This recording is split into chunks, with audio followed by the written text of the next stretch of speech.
Hi, my name is Nojad, some of you guys know me as Sean, and this is a Spurs video podcast.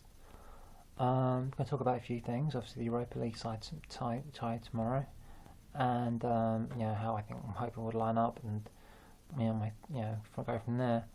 But one thing I want to touch upon, for that, obviously, we're all very happy with the fact that we beat Man United, and some of you may know I do actually listen to a few other podcasts. And they're great ones. One of them, this is Spurs Show, guys like Mike Lee and Phil Cornwall. And it's a great show, and they have some incredible guests. But one thing that really kind of worried me, or kind of surprised me, is that they were so happy they actually popped a champagne cork. And I was like thinking, well, look, to beat Manchester United, the last 20 odd years they've been the dominant power. One of the dominant power in football, in Britain, English League football over the last 20 years, in European football for the last, say, 15 years or so, and obviously 2 European Cups, runners up twice, and countless semi-finals. But and to beat them is impressive. To go to Man United, beat them is an impressive thing, but the thing that really irks me is that the fact that some Spurs are acting as if we won the league. We haven't. Essentially, we did to them what in the first half what QPR did to us, and unfortunately for them, they weren't able. And they basically did to us what QPR, what we did to QPR in the second half. That's what it was, and it's 3 points, and they all count. 3 points against Man United isn't worth more than, say, 3 points against, I don't know who's the bottom team, Reading. It's 3 points is 3 points, okay? And whether it's home or away, they all count, and that's the thing that worries me a little bit. And I remember one of the Arsenal fans were mocking Spurs, saying, "Oh, when are they going to release a DVD of this?"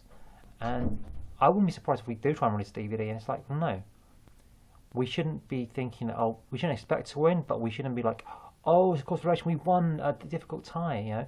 Have we had bad luck? Yes.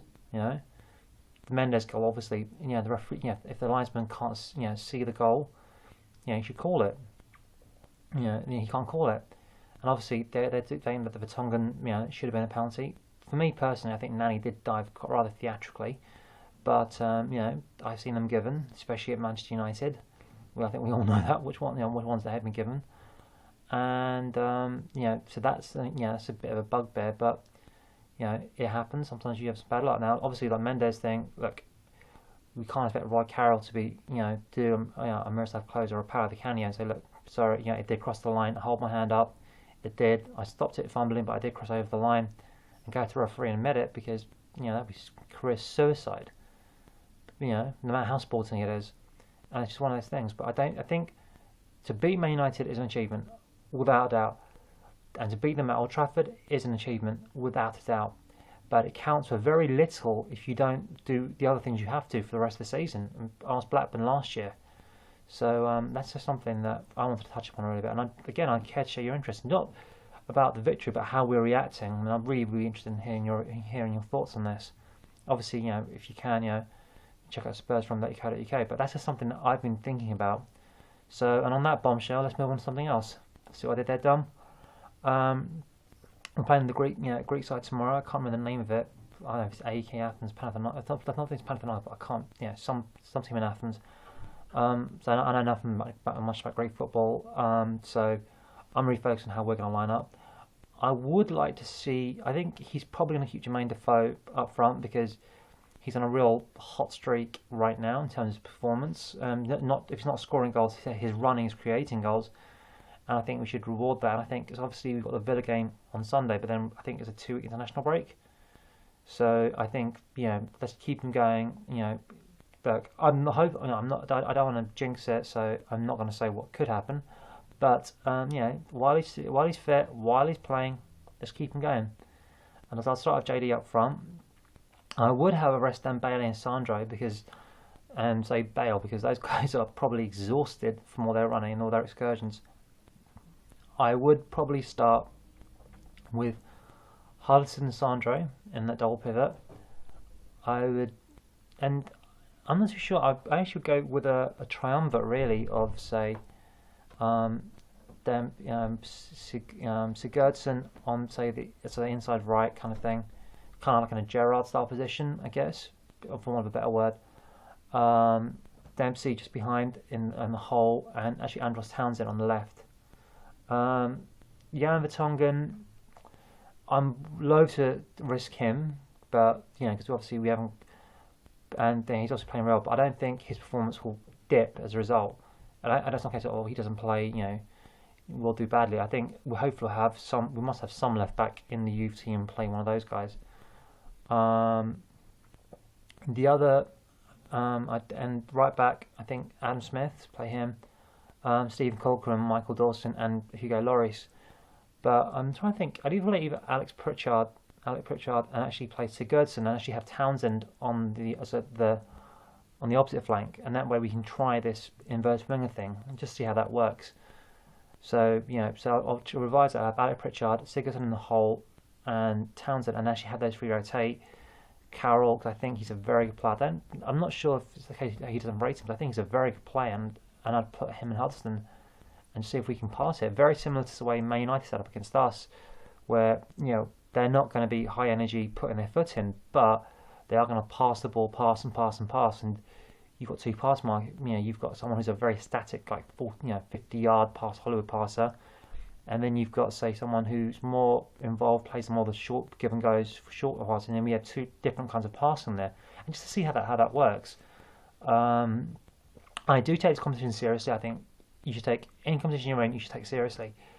But I was listening to this other podcast, and they were calling fourth place the Wenger Cup. Now, call it what you will, getting fourth most seasons, nearly 99% of seasons, can guarantee you Champions League, or at least entry into the Champions League qualifications process. And then if you can win your playoff, you're through to the group stages. And that in itself is worth 20 million. And winning a trophy is glamorous and glorious and wonderful, but top players want to play in the Champions League. It's just that simple. And if you want to get the top players in, and if you want to keep your top players, you have to be in the Champions League. That's what it's all about.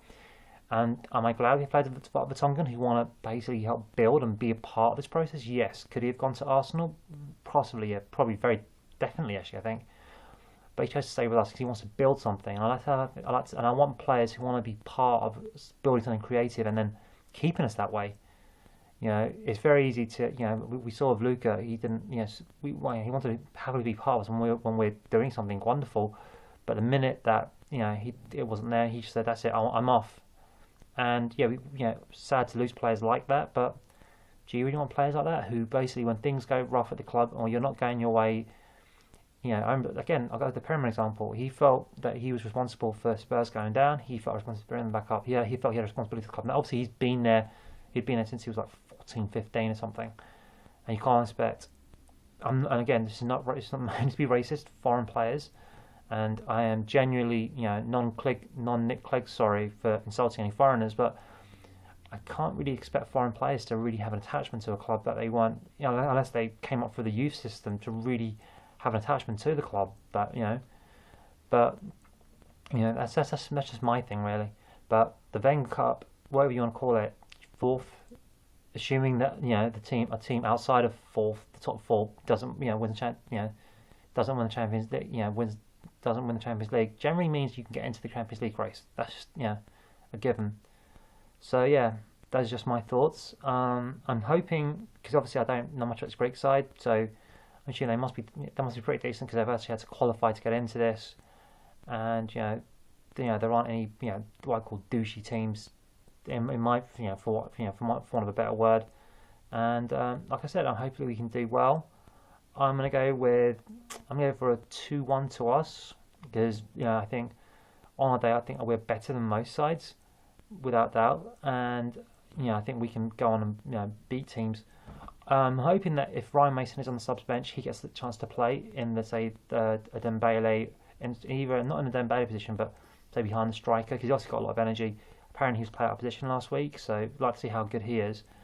But I'd like to see us play this. It's 4-2-3-1. Start. Just to recap: Hugo in goal, back four, Kyle Walker, because I think he needs to step up. He's made some really bad performances, and I think hopefully, Spurs will say, look, yes, we won, and but we did this wrong, this wrong, this wrong, this right, this wrong, this wrong, and even if we lose, you just say, well, do you know what? You may have lost, but you did this right, this right, this right, this right. So you know what you did wrong. We'll fix that. But we also did this right. Don't forget that. And if you look, and if you win, you'll obviously remember what you did right, but don't forget what you did wrong as well. So I think he'll be a good chance for him to hopefully pay attention to that.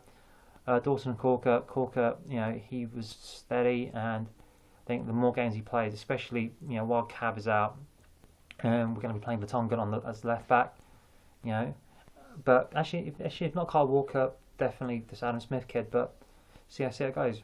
And the left back, not too sure. Trying to think, I'm not too sure I played there actually. After we played Kyle Walker as a weird left back against Carlisle, so who knows, maybe we can do that. Anyway, I've gone over 11 minutes now, so please check out SpursForum.co.uk. Please click on the ad links if they appear, and tweet me, FB me, and please leave some comments, and like I said, I hope to get back to you as quick as I can. And as always, come on, you Spurs.